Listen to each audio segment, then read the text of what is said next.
Welcome back to my channel MS set paper 1.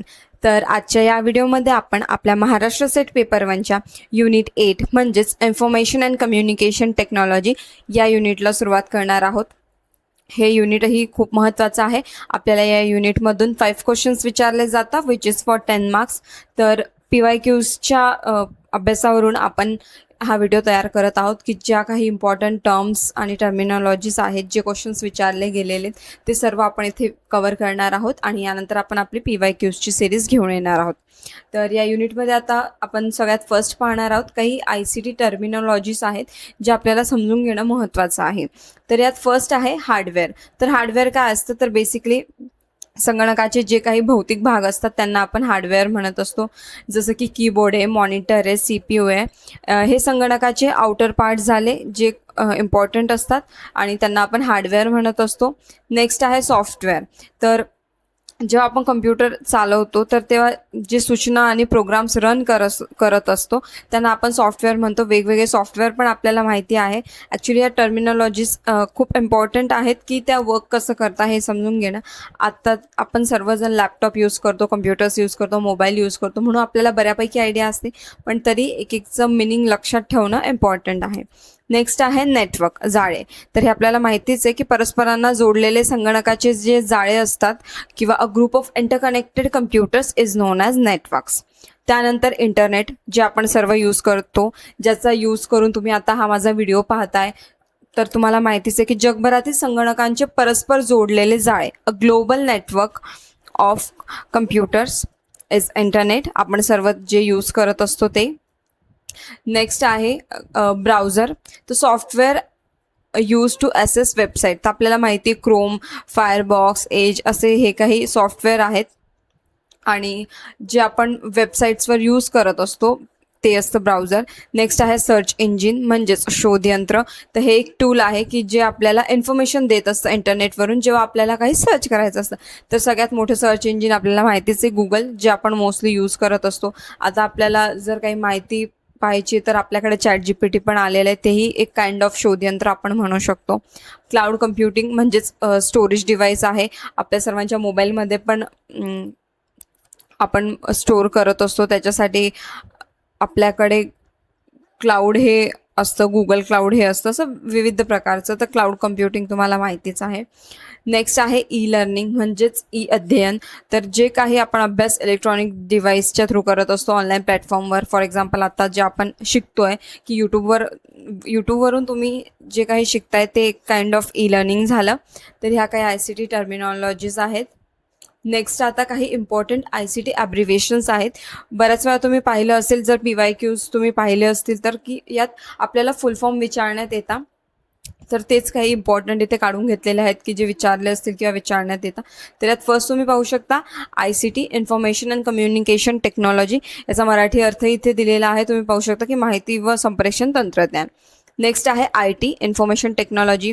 CPU central processing unit, it is a part of computer as वेल.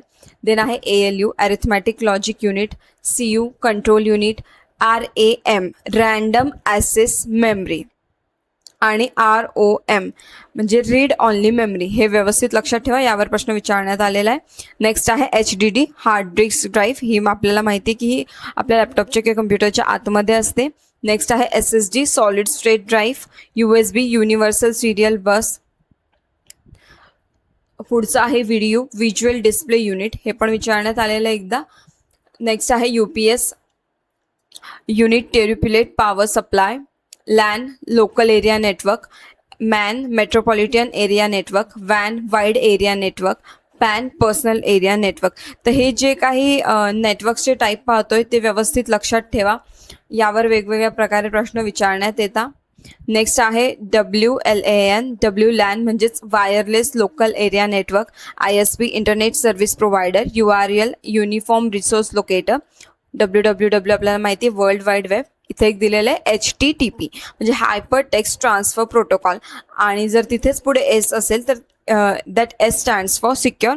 यावर प्रश्न विचारण्यात आलेला आहे, म्हणून ही पण टर्म लक्षात ठेवा. नेक्स्ट आता आपण पाहणार आहोत अबाउट इंटरनेट अँड हिस्ट्री. तर जो काही आपल्या इंडियामध्ये इंटरनेटचा इतिहास आहे तो आता आपण अभ्यासणार आहोत. यावर बऱ्याच वेळा वेगवेगळ्या टाईपने प्रश्न विचारले जातात, तर एक एक पॉईंट व्यवस्थित लक्षात ठेवा आणि नोट डाऊन करून ठेवा.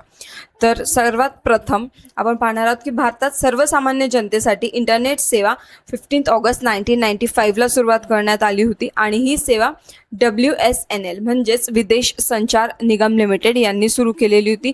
हे अत्यंत महत्त्वाचं आहे लक्षात ठेवणं की भारतात सर्वसामान्य जनतेसाठी इंटरनेट सेवा कोणी सुरू केली होती? VSNL. कधी सुरू केली होती? 15 ऑगस्ट 1995 रोजी. तर डेट लक्षात ठेवा. ऑर्गनायझेशन कोण होतं आणि सर्व्हिस ही पब्लिक इंटरनेट ॲक्सेस म्हणजे सर्वसामान्य जनतेसाठी, कारण त्याच्या आधी पण इंटरनेट आलं होतं भारतात, पण ते कॉमन पब्लिक यूज करू शकत नव्हती. म्हणून हे डेट लक्षात ठेवणं आणि कोणी स्टार्ट केलं हे लक्षात ठेवणं इम्पॉर्टंट आहे. त्यानंतर आपण आता एक एक करून हिस्ट्री पाहूया की 1969 मध्ये अपारनेट हे जगातील पहिले संगणक नेटवर्क तयार करण्यात आलेलं होतं. हे अमेरिकेच्या संरक्षण विभागाच्या संशोधनासाठी विकसित करण्यात आलेलं होतं. तर जर विचारलं भारतात इंटरनेट कधी सुरू झालं सर्वसामान्य जनतेसाठी 1995 आणि जगात इंटरनेटची स्थापना कधी झाली तर ती झाली 1969 मध्ये अमेरिकेमध्ये. तर लक्षात ठेवा इंटरनेटचा पाया जो आहे तो अपारनेट आहे. नेक्स्ट आहे 1970चे दशक म्हणजेच TCP आणि IP जे काही प्रोटोकॉल आहे ते विकसित करण्यात आले. तर ते कोणी केले? विंग्टन कर्फ आणि रॉबर्ट घ्यान यांनी केले. हे नावही व्यवस्थित लक्षात ठेवा, जर विचारण्यात आले तर आपल्याला हे आलं पाहिजे. हा प्रोटोकॉल संगणकांना एकमेकांशी माहिती देवाणघेवाण करण्यासाठी नियम देत असतो. आजही संपूर्ण इंटरनेट TCP IP वर कार्य करत असते. आपल्याला माहिती IP ॲड्रेसेस असतात ते यूज करत असतो. तर याचा जो शोध लागलेला आहे तो 1970च्या दशकमध्ये लागला आहे. जसं तुम्हाला माहिती आहे की आपण जेव्हा ट्रॅव्हलिंग करतो तर वाहतुकीसाठी काही नियम असतात, तसेच इंटरनेटवरील माहिती पाठवण्यासाठी IP हे नियम असतात. हे लक्षात ठेवा म्हणजे तुम्हाला इझी जाईल जर एक्झाममध्ये आलं तर नेमकं काय होतं. त्यानंतर आहे 1 जानेवारी 1983. तर TCP आणि IPचा इथे स्वीकार करण्यात आला आणि म्हणून हा दिवस आधुनिक इंटरनेटच्या जन्मदिवसाप्रमाणे मानला जातो. तर आधुनिक इंटरनेटचा बर्थडे असं लक्षात ठेवू शकतो आपण 1 जानेवारी 1983. त्यामुळे वेगवेगळे नेटवर्क्स एकमेकांशी जोडले गेले आणि हा दिवस म्हणूनच बर्थ ऑफ मॉडर्न इंटरनेट असे म्हणून आपण ओळखत असतो. ह्या ज्या काही डेट्स दिलेल्या आहेत किंवा साल दिलेले आहेत तर फ्रेंड्स हे व्यवस्थित लक्षात ठेवा, एक्झामच्या दृष्टिकोनातून खूप इम्पॉर्टंट आहेत. नंतर आहे 1989 भारतातील ERNet प्रकल्प. तर भारतात ERNet म्हणजेच एज्युकेशन अँड रिसर्च नेटवर्क हे जे काही आहे तो प्रकल्प सुरू करण्यात आला. ERNetचा फुल फॉर्मही लक्षात ठेवा. ERNet education and research network हा प्रकल्प सुरू करण्यात आला. हा प्रकल्प शैक्षणिक संस्था, विद्यापीठे, संशोधन संस्थांना इंटरनेट सुविधा देण्यासाठी होता. कशासाठी होता? तर मोस्टली रिलेटेड टू एज्युकेशनल फील्डसाठी होता. हे लक्षात ठेवा म्हणजे लक्षात येईल तुम्हाला की शैक्षणिक संस्था, विद्यापीठ, संशोधन ह्या सगळ्या गोष्टी. भारतातील इंटरनेटच्या विकासाची ही सर्वात पहिली आणि मोठी पायरी मानली जाते. 1986 ERNet प्रोजेक्ट. नेक्स्ट आहे 1989 टिम बर्नर्ली यांनी वर्ल्ड वाईड वेब WWW हे विकसित केले.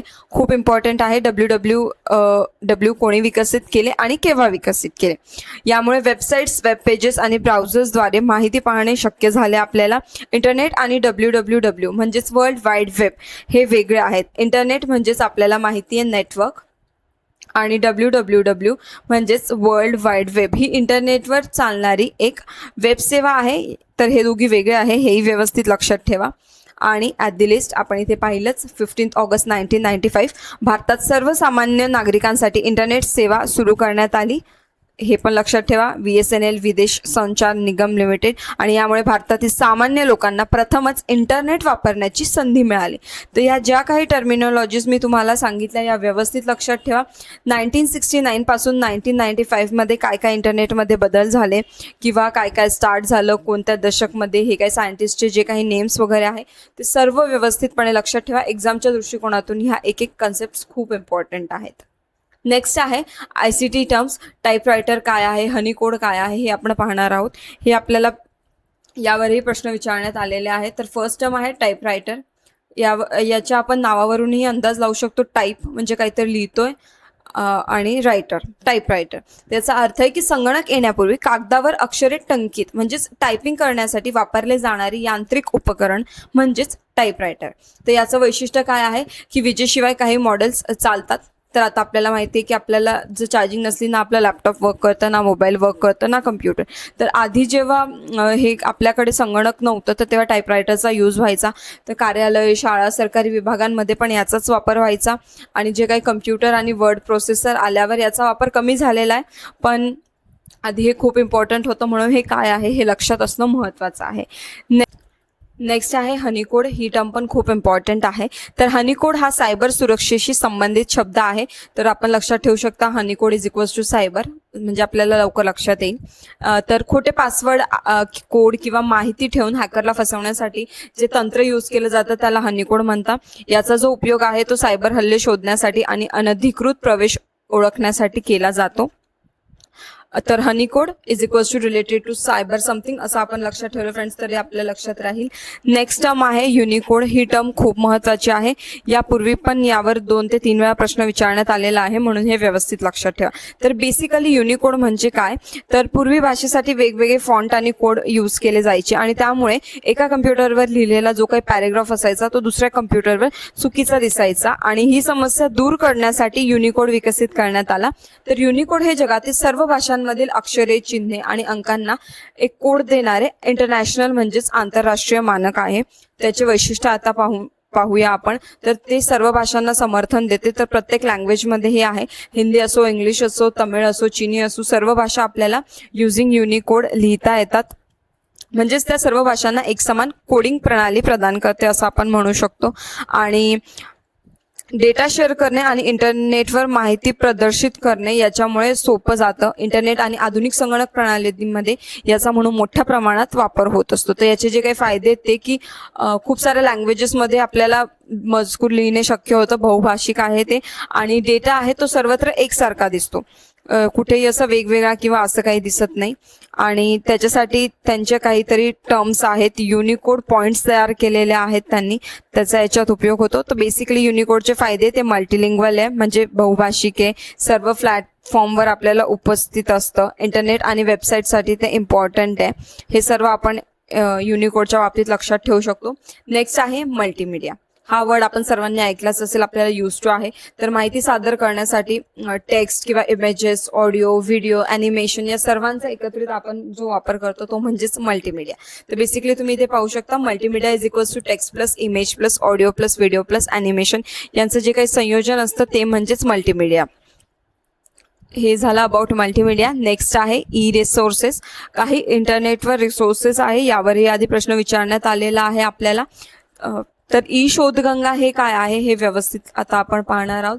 ई शोधगंगा तर बेसिकली ज्या काही भारतात विद्यापीठ आहेत, मोठमोठे युनिव्हर्सिटीज आहेत, तर त्यांच्याशी PhD थेसिस जे असतात आणि डिसर्शन्स असतात यांचे डिजिटल भांडार इथे स्टोअर केलेलं असतं. तर बेसिकली शोधगंगा तुम्ही असं लक्षात ठेवू शकता, PhD किंवा डॉक्टर गंगा असं. म्हणजे मी जेव्हा एक्झामचा स्टडी करायची तेव्हा मी असं लक्षात ठेवलं होतं डॉक्टर गंगा, म्हणजे आपल्याला लक्षात येईल की शोधगंगा हे जे प्लॅटफॉर्म आहे ते रिलेटेड टू डॉक्टर म्हणून आपल्याला लक्षात येतं PhD डिग्री. तर जे काही आपल्याला थेसिस वगैरे सबमिट करायचे असतात तर ही एक रिपॉझिटरी आहे की जिथे आपले PhDचे थेसिस वगैरे सर्व इथे स्टोअर केले जातात ई शोधगंगामध्ये. तर याचा उद्देश जो आहे तो आहे की संशोधन प्रबंध ऑनलाईन उपलब्ध करून देणे, संशोधनातील जे काही रिपिटेशन्स असतात ते टाळणे. म्हणजे समजा मी काहीतरी माझं थेसिस मांडलेलं आहे ॲज अ PhD स्टुडंट म्हणून आणि समोरच्यानेही सेम काइंड ऑफ काही आहे, तर ते रिपिटेशन नको व्हायला, तर हे आपल्याला टाळता येतं जेव्हा आपण आपल्या थेसिस या प्लॅटफॉर्मवर सबमिट करतो. तर संशोधकांना संदर्भ साहित्य इथे उपलब्ध होत असतं, कारण सर्वजण इथे त्यांचं थेसिस वगैरे रिलेटेड टू PhD जे काही आहे ते इथे सबमिट करत असतात. नेक्स्ट आहे ई शोधसिंधू. यावरही 2023 मध्ये प्रश्न विचारण्यात आलेला आहे. तर युनिव्हर्सिटीज आणि कॉलेजेसला ई जर्नल्स, ई बुक्स आणि डेटाबेस उपलब्ध करून देण्यासाठी हे एक नॅशनल कॉन्सोर्टियम आहे. तर basically research journal, E book, citation, database हे सर्व आपल्याला ई शोधसिंधू या डिजिटल प्लॅटफॉर्मवर उपलब्ध असतं.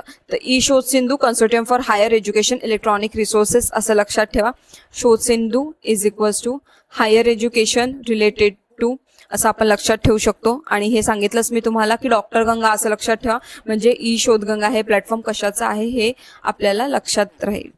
आता नेक्स्ट आपण पाहणार आहोत वेब 2.0 चे काही वैशिष्ट्ये. तर वेब 2.0 म्हणजे वापरकर्त्याच्या सहभागावर आणि सहयोगावर आणि सामग्री निर्मितीवर आधारित वेब वातावरण. म्हणजे युजर स्वतः पार्टिसिपेट करता, कोलॅबरेट करता आणि काहीतरी कॉन्टेंट तयार करत असतात. तर ते आता वेब 2.0 झालेलं आहे. तर हे बेसिकली युजर जनरेटेड कॉन्टेंट UGCचा हा फुल फॉर्म विचारण्यात येतो. तर आपल्याला माहिती आहे युनिव्हर्सिटी ग्रँट कमिशन, तो रिलेटेड टू एज्युकेशनल फील्ड झाला. पण तुम्हाला जर विचारलं की वेब 2.0च्या संदर्भात UGCचा फुल फॉर्म सांगा, तर तो येणार आहे युजर जनरेटेड कॉन्टेंट, की युजर स्वतः काहीतरी कॉन्टेंट जनरेट करत असतो आणि तो पब्लिश करत असतो. नेक्स्ट आहे ब्लॉग्स आणि विकीज. तर आता आपल्याला माहिती आहे आपण सर्व सोशल मीडिया यूज करत असतो. ब्लॉग्स काय आहे, विकीज काय आहे, युजर्स कसे जनरेट करत असतात आणि ते एंटरप्रेनर वगैरे या सगळ्या गोष्टी यूज करून टाकत असतात स्वतः जनरेट करून. म्हणजेच ते युजर पार्टिसिपेशन करता, कोलॅबरेशन करता आणि कॉन्टेंट तयार करत असतात. नेक्स्ट आहे सोशल नेटवर्किंग. तर याच्यावर ॲड करत असतात काही एज्युकेशनल कॉन्टेंट असू द्या किंवा दुसरं काही, तर सोशल नेटवर्किंगने त्याच्यावर ॲड करत असतो. कोलॅबरेशन अँड शेअरिंग, वेगवेगळ्या गोष्टींचा आपण कोलॅबरेशन करत असतो. माहितीची देवाणघेवाण पण इथे करत असतो. रिच युजर इंटरॅक्शन, या थ्रू आपलं इंटरॅक्शन होत असतं.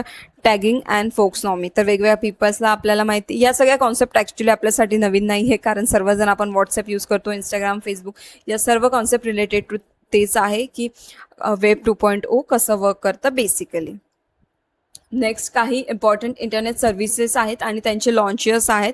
हे पण आपल्याला लास्ट इयरच विचारण्यात आलेलं आहे. काही नावं दिलेले होते आणि त्यांची आपल्याला एक सिरीज लावायची होती अकॉर्डिंग टू त्यांचे लॉन्च इयर, की कोणतं कधी लॉन्च झालं स्टार्टिंग टू एंडिंग, म्हणून हे लक्षात ठेवणं इम्पॉर्टंट आहे. तर तुम्ही पाहू शकता अपारनेट हे 1969मध्ये लॉन्च झालेलं आहे.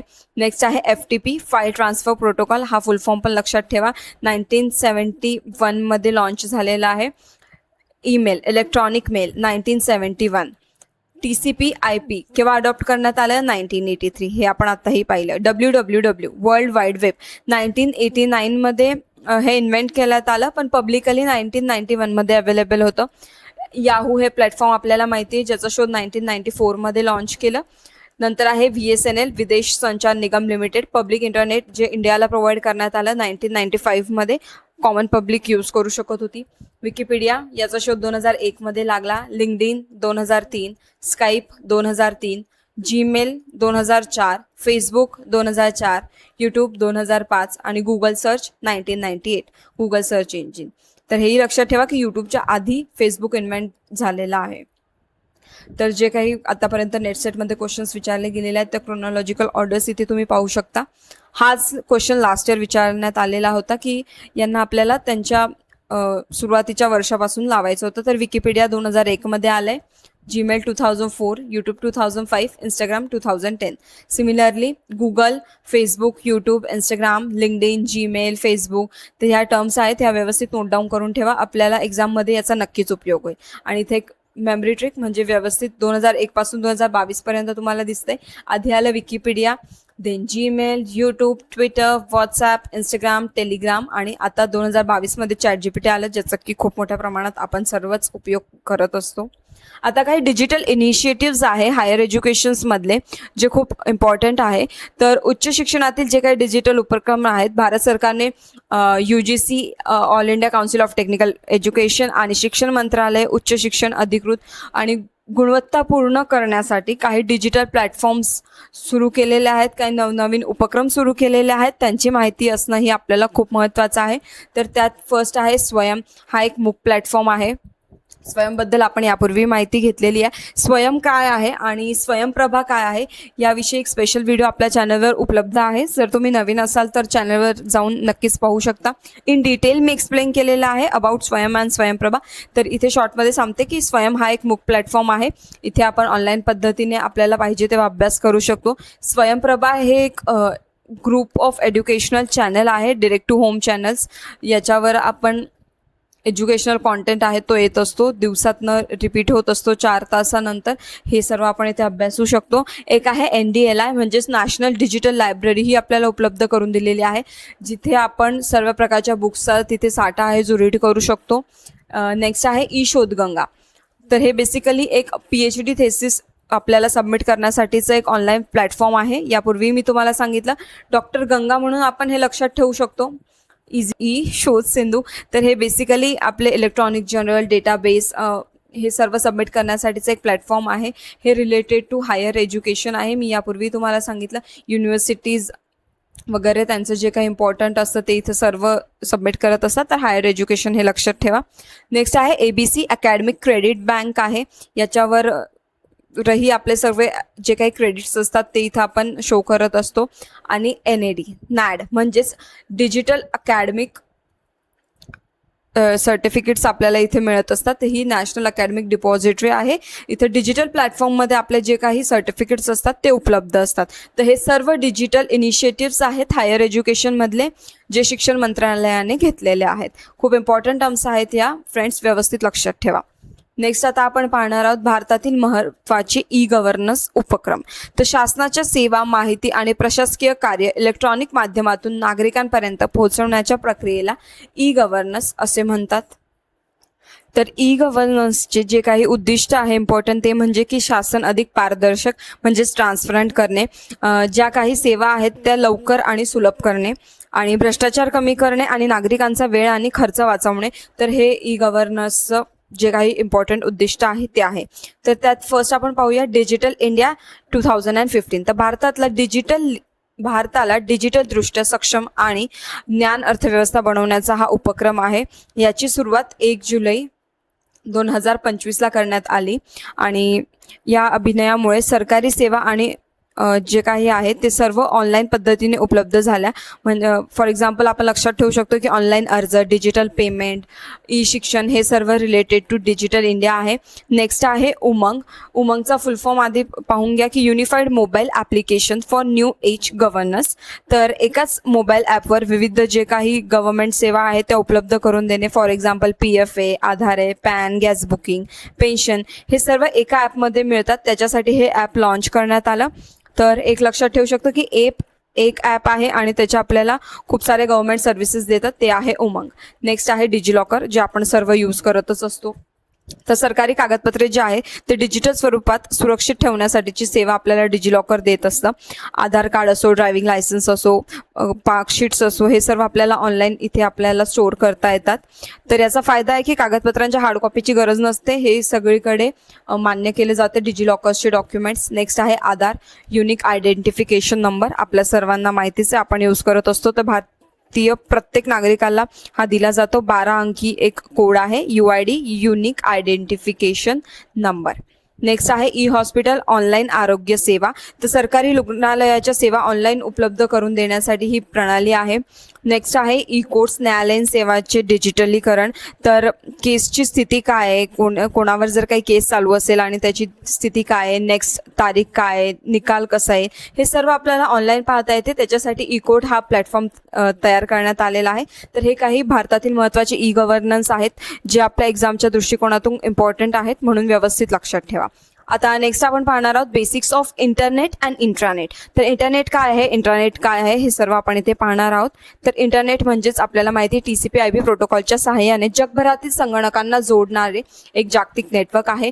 याचा उपयोग आपल्याला ईमेल पाठवण्यासाठी, ऑनलाईन बँकिंगसाठी, कॉमर्स, सोशल मीडिया या सर्व गोष्टींसाठी होत असतो. इंटरनेट ॲक्च्युली आपल्या सर्वांना व्यवस्थितपणे माहितीच आहे.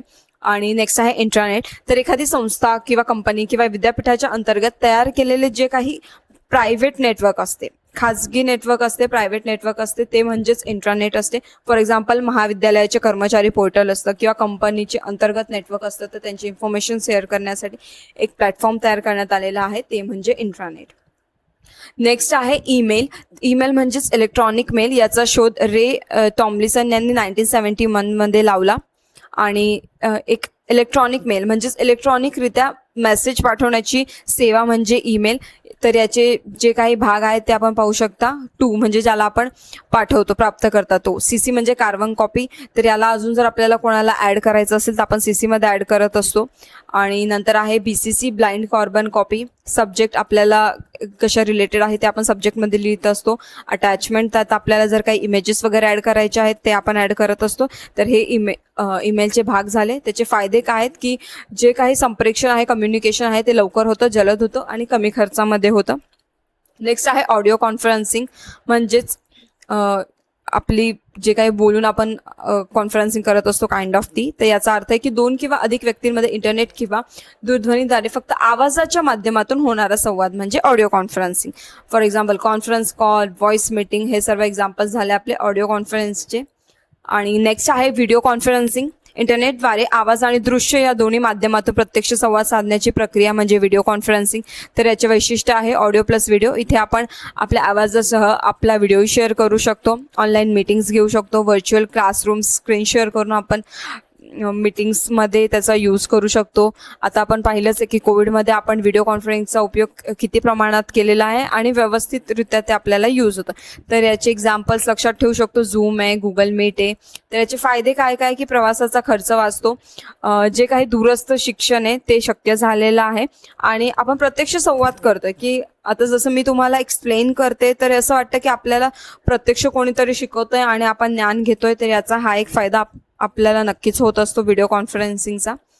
नेक्स्ट आहे कम्प्युटर अँड मेमरी डेव्हलपमेंट. तर आयनॅक 1947मध्ये तर हे फर्स्ट जनरल इलेक्ट्रॉनिक कम्प्युटर मानलं जातं. Develop by J प्रिस्पर, Ekart and John मॅकली यांनी हे डेव्हलप केलेलं आहे एनियाक. कम्प्युटर्सच्या मेमरीज आपण इथे पाहू शकतो. या काही इम्पॉर्टंट टर्म्स आहेत, फक्त टर्म्स लक्षात ठेवा, यात आपण काही खूप डीपमध्ये नाही जाणार आहे. तर प्रायमरी मेमरी हे खूप इम्पॉर्टंट आहे, लक्षात ठेवा. 2 प्रायमरी मेमरी आहेत, एक आहे रॅम आणि एक आहे ROM. Read random access memory, read only memory. तर रॅम जी आहे ती एक टेम्पररी आहे, तात्पुरता आहे आणि रीड ऑनली मेमरी ही एक परमनंट मेमरी आहे, कायमस्वरूपी मेमरी आहे. आणि या काही सेकंडरी मेमरीज आहे, hard disk drive, SSD, CD किंवा DVD, पेन ड्राईव्ह यांना आपण सेकंडरी मेमरीज असं म्हणत असतो. समजा एक्झाममध्ये तुम्हाला काही ऑप्शन देण्यात आले की hard disk, SSD, CD, DVD आणि रॅम विचारलं की यातून प्रायमरी मेमरी कोणती आहे, तर आपल्या लक्षात आलं पाहिजे प्रायमरी रॅम आणि रोम आहे आणि secondary hard disk, SSD, CD आणि पेन ड्राईव्ह या आहेत. नेक्स्ट आहे super computer development in India. हेही खूप महत्त्वाचं आहे. परम सिरीज. तर परम 800 ही सिरीज 1991मध्ये आली. India's first indigenous super computer. तर हे आपल्या भारताशी रिलेटेड आहे म्हणून ही टर्म व्यवस्थित नोट डाऊन करून ठेवा की Param 800 1991 India's first super computer develop by CDAC, central development of advance computing. याच्यामध्ये एक महत्त्वाचं नाव आहे ते म्हणजेच Vijay Pandurang Bhatkar, the person who plays and important role in developing India's first super computer. तर इंडियाचा फर्स्ट सुपर कम्प्युटर डेव्हलप करण्यासाठी जो काही महत्त्वाचा व्यक्ती आहे, ज्यांनी खूप महत्त्वाची भूमिका बजावली, ते म्हणजेच विजय पांडुरंग भटकर. हे नाव व्यवस्थित लक्षात ठेवा. He is known as the father of Indian super computing. जर आपल्याला असं विचारण्यात आलं की who is the father of Indian super computing, तर आपल्याला हे नाव लक्षात पाहिजेच, विजय भाटकर. तर इथे एक शॉर्टमध्ये तुम्हाला लक्षात ठेवायला दिलं आहे, हे व्यवस्थित नोट डाऊन करा की इंडियाज फर्स्ट सुपर कम्प्युटर नाव आहे परम 800. लॉन्च करण्यात आलं 1991. डेव्हलपर सीडॅक होतं आणि लीडर जे होते ते डॉक्टर विजय भाटकर होते. तर हे सर्व आपल्या ICT या युनिटच्या खूप महत्त्वाच्या टर्मिनॉलॉजीज आहेत. मी लास्ट 5-6 इयर्सच्या PYQsवरून हा व्हिडिओ बनवला आहे. आय होप तुम्हाला हा व्हिडिओ आवडला असेल, व्यवस्थितरित्या समजला असेल. कोणत्याही प्रकारचे कोणत्याही पॉईंटमध्ये काही डाऊट्स असतील तर कमेंट सेक्शनमध्ये नक्कीच कळवा. आणि व्हिडिओ आवडला असेल तर लाईक करायला आणि सबस्क्राईब करायला विसरू नका.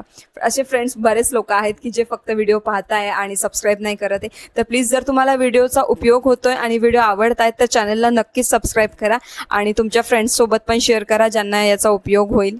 थँक्यू.